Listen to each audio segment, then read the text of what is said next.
हम ऐसे बजट से मानो आईसीयू में पड़े एक कैंसर के मरीज का इलाज पैरासीटामोल से करने की कोशिश कर रहे हैं। स्वास्थ्य और परिवार मंत्रालय के लिए बजट आवंटन 87,657 करोड़ रखा गया है, जो पिछले साल की तुलना में थोड़ा अधिक जरूर प्रतीत होता है, लेकिन मुद्रास्फीति को एकोमोडेट करने के बाद वास्तविक रूप से देखा जाए तो पिछले साल के मुकाबले कम बजट है। तो वैसा ही है कि एक बड़े घाव पर बैंडेड लगाने के समान है बजट। केंद्रीय स्वास्थ्य मंत्री जी जेपी नड्डा जी का बिहार से लंबा और पुराना नाता रहा।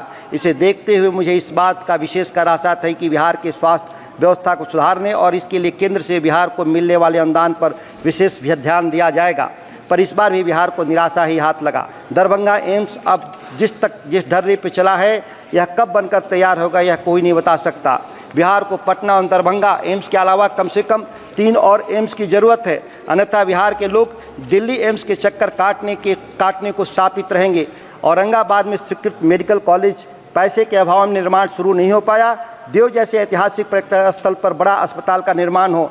आशा और ममता जैसे ग्रामीण स्वास्थ्य कार्यकर्ताओं का न्यूनतम 20,000 मानदेय का भुगतान सुनिश्चित किया जाए। माननीय अध्यक्ष महोदय जी, बड़े अफसोस के साथ कहना पड़ रहा है कि इस बार भी स्वास्थ्य बजट देश की लगातार बढ़ती स्वास्थ्य के क्षेत्र में आवश्यकताओं को देखते हुए बिल्कुल ही अपर्याप्त है।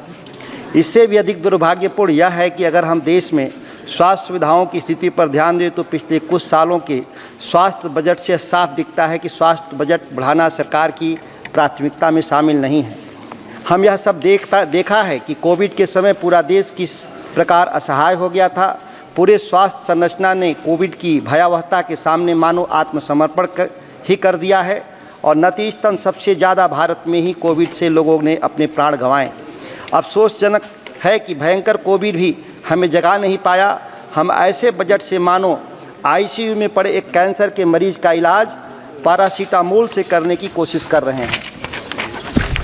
अगर विश्व की सबसे बड़ी जनसंख्या वाले देश में, जिसकी आधी से अधिक आबादी गरीबी रेखा के नीचे रहती है, में उत्कृष्ट और तकनीकी रूप से आधुनिक उन्नत स्वास्थ्य सुविधाएं नहीं होंगी तो हम कभी भी अपनी डेमोग्राफिक डिविडेंड का लाभ नहीं उठा पाएंगे और लगातार वैश्विक स्तर पर पिछड़ते चले जाएंगे। विश्व की सबसे बड़ी अधिक आबादी वाला देश अगर अपने बजट का केवल 2% और जीडीपी का 0.28% स्वास्थ्य पर खर्च करेगा तो वैश्विक स्तर पर मजबूत उपस्थिति कैसे दर्ज करेगा। स्वास्थ्य और परिवार मंत्रालय के लिए बजट आवंटन 87,657 करोड़ रखा गया है, जो पिछले साल की तुलना में थोड़ा अधिक जरूर प्रतीत होता है, लेकिन मुद्रास्फीति को एकोमोडेट करने के बाद वास्तविक रूप से देखा जाए तो पिछले साल के मुकाबले कम बजट है। वैसा ही है कि एक बड़े घाव पर बैंडेड लगाने के समान है बजट। इन्फ्लेशन को एडजस्ट करके देखें तो महत्वपूर्ण स्वास्थ्य कार्यक्रमों जैसे कि राष्ट्रीय स्वास्थ्य मिशन और आयुष्मान भारत के वास्तविक आवंटन में गिरावट आई है और वर्तमान आवंटन में ऐसा लगता है कि हम एक ऐसे स्वास्थ्य प्रणाली के साथ संतुष्ट है जो मुश्किल से ही बस रेंग रहा है। बिहार से सांसद होने के नाते मैं सदन का ध्यान बिहार के स्वास्थ्य ढांचे के दयनीय स्थिति और केंद्रीय बजट में बिहार निरंतर अनदेखी की ओर भी लाना चाहूँगा। बिहार देश की सबसे गरीब और घनी आबादी वाला प्रमुख राज्य है। केंद्रीय स्वास्थ्य मंत्री जी जेपी नड्डा जी का बिहार से लंबा और पुराना नाता रहा। इसे देखते हुए मुझे इस बात का विशेषकर आशा है कि बिहार के स्वास्थ्य व्यवस्था को सुधारने और इसके लिए केंद्र से बिहार को मिलने वाले अनुदान पर विशेष ध्यान दिया जाएगा। पर इस बार भी बिहार को निराशा ही हाथ लगा। बिहार जैसे घनी और गरीब आबादी वाले राज्य में केवल एक एम्स का होना असंवेदनशील अनदेखी ही की कहानी ही कहता है। दरभंगा एम्स अब जिस ढर्रे पर चला है, यह कब बनकर तैयार होगा यह कोई नहीं बता सकता। बिहार को पटना और दरभंगा एम्स के अलावा कम से कम 3 और एम्स की ज़रूरत है, अन्यथा बिहार के लोग दिल्ली एम्स के चक्कर काटने को शापित रहेंगे। प्रति वर्ष 4 लाख लोग अकेले दिल्ली बिहार एम्स में अपनी चिकित्सा हेतु आते हैं, जबकि अन्य अस्पतालों में इलाज के लिए आए हुए रोगियों का आंकड़ा मैं प्रस्तुत नहीं कर पा रहा हूँ। बिहार में देश में सबसे कम डॉक्टर रोगी अनुपात है। यह असंतुलन को दूर करने का समय आ गया है। जिला अस्पताल में कहीं भी बेहोशी के डॉक्टर नहीं होने से छोटे छोटे ऑपरेशन के लिए भी लोगों को पटना जाना। स्वास्थ्य केंद्र मूलभूत सुविधाओं और पर्याप्त संख्या में कर्मियों की कमी की कहानी कहते हैं तो वहीं सुपर स्पेशलिस्ट स्वास्थ्य सुविधाएं भी नदारत हैं। नवजात शिशु या छोटे बच्चों के हृदय में अगर दुर्भाग्यवश छिद्र मिल जाए तो उनके परिजन दिल्ली या बेंगलुरु का चक्कर काटते रह जाते हैं। हृदय या गुर्दे के रोगों के इलाज के लिए जुड़ी सुविधाएं भी लगभग नदारत है। कोविड जैसे किसी भी संक्रमण से निपटने के लिए बिहार का पूरा स्वास्थ्य व्यवस्था पूरी तरह से असमर्थ है।